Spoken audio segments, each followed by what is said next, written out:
was not the case 20 years ago. Did they actually put Fair St. Louis on the back burner? Oh, absolutely. Yeah. For sure. It was the 100-year flood. I mean, you know, living here in the Midwest, we get kind of used to that, but not like that. 1993 was different. It is the benchmark by which all others are now measured. On the 20th anniversary of the Great Flood of '93, we take a look back. On May 18th, 2019, I was watching Amazon videos and I found a documentary that sounded really interesting called Buried Secrets. And the first episode was about an event that happened that I had no recollection of whatsoever. Now, I was a stay-at-home mom when this all happened, so I was watching a lot of television. I had kids, you know, I was very aware of I always keep aware of what's going on in the world. And I find out about this unknown flood, and in the Midwest that was incredibly important. In my research on this flood, it brought me much food for thought, as I have no recollection of this event, and much less even any charity efforts being launched where I live. How could I have missed it? I had a television. I'm certainly old enough to remember such a horrific event. For me, it's what we call the Mandela effect, as I have many memories that don't coincide with probably the majority of people that I meet. An event that happened in this current time, but not from the one I was living in at the time. In my attempt to find information locally on this flood, I found very few articles. I think I found 3 locally written articles and a couple of charity small mentions, and it was like, it just seemed so unlikely that this was something that I could have missed. It was a flood of epic proportion. There's nothing to ever compare to this. Creating the worst cemetery disaster in U.S. history. We lost most of my mother's family. Out of this horrifying devastation, extraordinary individuals came forward and undertook the amazing task of bringing final rest to the dead and closure to the living.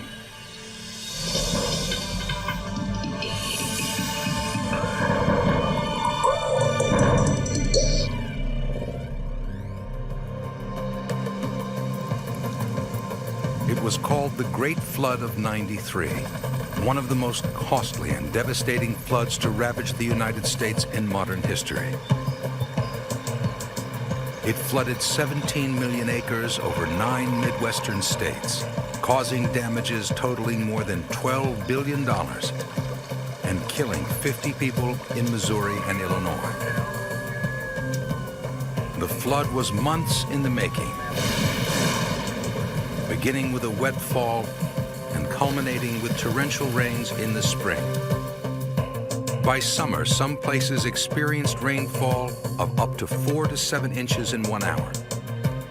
The Mississippi and Missouri rivers overflowed to record heights, forcing the evacuation of 85,000 residents. Even now, when researching this event, which took me days and days, it's not something I rushed through, found mixed information. From the number of deaths from 32 to 50, to how in the world, I mean, a 4,000 up to 4,000 pound vault with a casket in it could float down the river. I mean, you saw that there were a lot of caskets. Now that makes sense because they're not quite as heavy, and they may displace a heavier amount of water than they weigh, which is basically how it all works. That creates buoyancy. It has taken me some time in reading to even get some kind of tenuous handle on all this, on the Great Flood of 1993. That's what they call it, the Great Flood of 1993. It did happen. I've spoken to people who've lived through it. Their versions of it are even more horrific than the documentary. Terrifying, horrible, devastating on so many levels to those people, especially those in Hardin, Missouri, who had huge numbers of their family floating down the river or lost in the fields, bones everywhere, caskets, unidentifiable loved ones. There's still to this day a little lake where this all occurred, where it took a whole swath out of the cemetery. While the waters are still high in many areas, snow, with the assistance of volunteers and the National Guard, launches small boats to round up the caskets and vaults. There was a fence row, a woven wire fence that ran north and south that was kind of the trap for a lot of the anthropology. The skulls and bones had washed that away and got hung up in that fence. But we found some bodies out of caskets that were 22, 23 miles down east. The states impacted by this horrible event were North Dakota, South Dakota, Nebraska, Kansas, Minnesota, Iowa, Missouri, Wisconsin, and Illinois. And according to the National Weather Service, the magnitude of this and severity of this flood event was simply overwhelming, and it ranks as one of the greatest natural disasters ever to hit the United States. It was a national emergency. As you heard, tens of thousands of people were evacuated, never to return to their homes. At least 10,000 homes were totally destroyed. Hundreds of towns were impacted, and at least 75 towns totally and completely under floodwaters. At least 15 million acres of farmland were inundated. The soybean and corn crops were totally a loss, which is their livelihood in many of those areas. Like I said, it's like, how could I not have known this? All that being said, in looking for other videos on this topic, some of them, there's a few of them that have some, like 1,000 views. And they were done like, 6-7 years ago. And some have just 100 or so. And I was thinking, well, this was just a huge event. Why aren't there more views on these? Absolutely another thing that makes me go, articles are just repeating the same thing. They're nothing new. Now, Katrina, there's been 50 plus books written about Katrina. And stories, huge amounts of stories. I know it's a different kind of event. It's not spread out, and there's more death, and it's more shocking in that sense, and devastating in that sense. But still, there's 50 books plus written about Katrina and the events that occurred there. I found one book written about the Great Flood. And I'm going, I know people in the Midwest can write books, okay? And I know other people, journalists and whatnot, would be interested in writing a book on this topic. It was huge. And there are still towns and people that are suffering from this flood that have not recovered from this event. This isn't like it was over and it was over. These people suffered and are still suffering from the ramifications, and they have floods. They're suffering from, a lot less severe floods right now. But still, some of them have to boil their water, and it's not easy for these people. It's very flat there. It's called the plains for a reason. The prairie. It's perfect farmland because of that. So here we have Hardin, Missouri. It's one of the most publicized personal disasters of the area. It wasn't the only cemetery affected, and we know Katrina had cemeteries affected with caskets floating and everything. So this isn't, this happens with these kind of floods, apparently. The full extent of the disaster is visible. Caskets, vaults, embalmed bodies, and skeletal remains are scattered over 26 square miles. Coming in, with reports of caskets and vaults and even bodies bobbing up in the water. The vault started popping out of the ground And in a vault, they're sealed, but there's air that's sealed inside. Well, whenever the water gets deep enough, that vault will become buoyant. And usually when you have a 1,500, 3,000 pound vault, it's going to find a way to the top. The water moving, that's a great shot. Under cover of darkness on July 30th, 1993, the Monarch levee failed, and the Missouri River began taking over Chesterfield Valley. The officers will be working in 12-hour shifts as long as they're needed.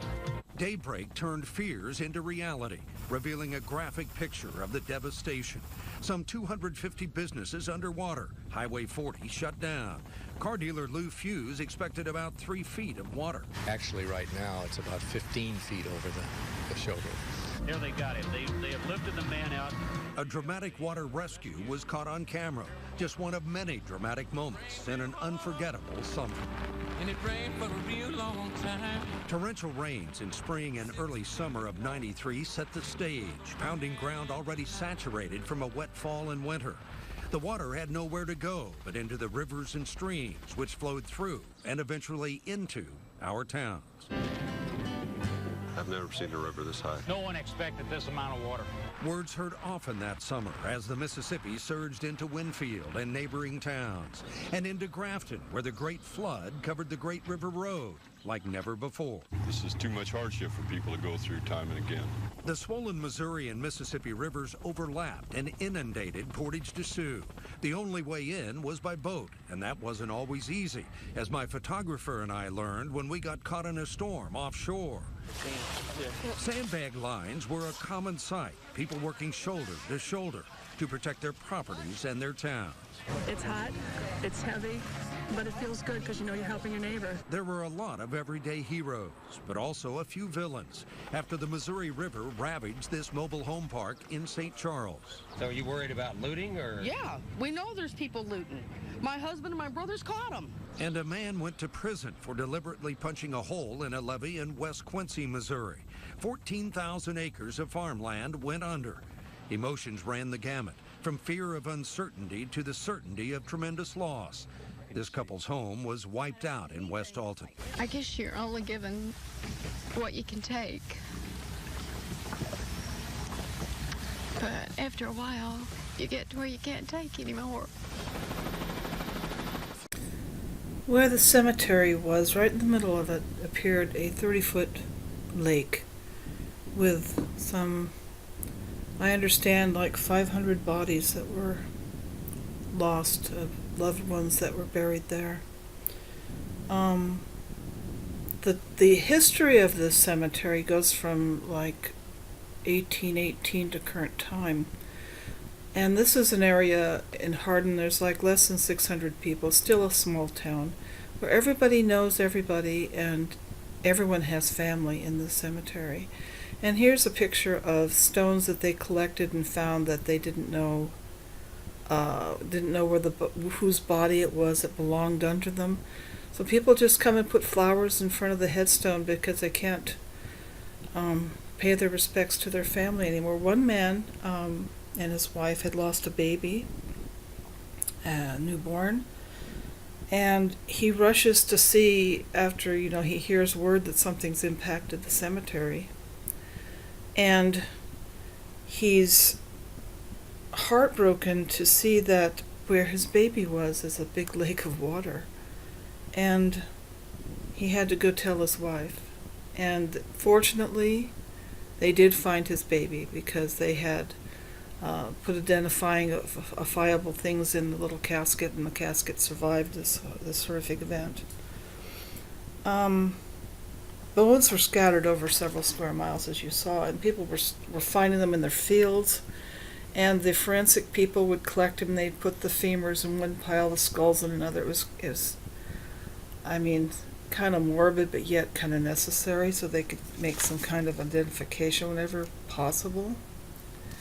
Dean Snow, the Ray County coroner, 645 remains were recovered. Only 120 were identified, and 525 were interred in the unknown section. A memorial service was held December 5th, 1993 in memory of these loved ones.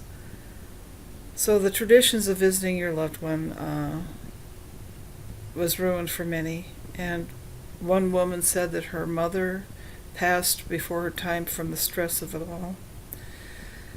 Well, I did find some information. If you don't want to go boating and floating after you're dead, there are a few things you can do to make sure your body never washes away.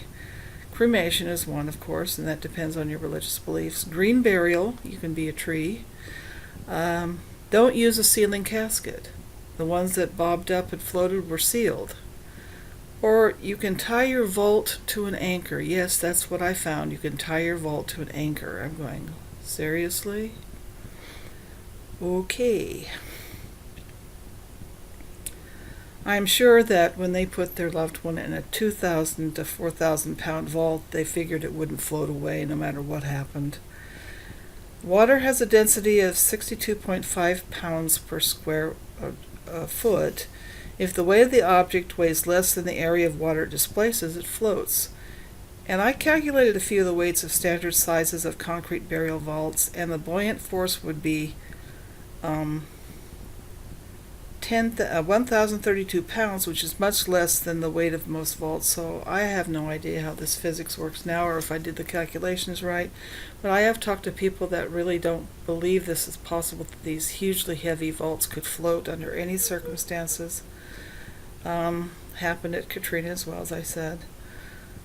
I can only say that if I was aware of this disaster in 1993, I would have tried to donate, or if I couldn't, I would have felt guilty and sad that I couldn't, to helping those people.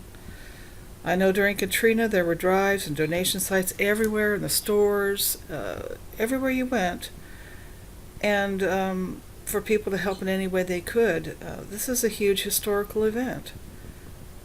There are still flooding issues, as I've told you, in there, and they suffer practically every wet year, which it seems to be every year now. All I can say is keep an eye on major events that you remember, even those of you who remember this event. Watch for changes in the death number. Watch for articles popping up that didn't exist before.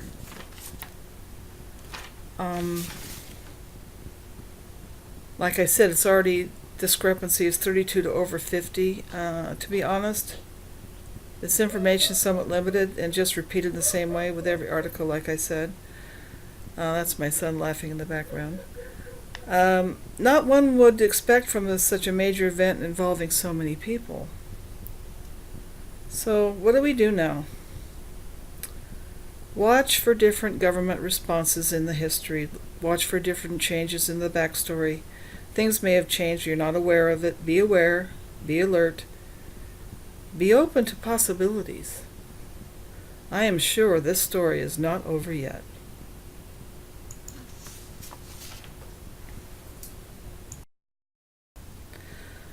I have a weekly live stream on Wednesdays at 11:30 Pacific Daylight Time. And if you like this video, please like, add, subscribe, and ring the little bell. Thank you.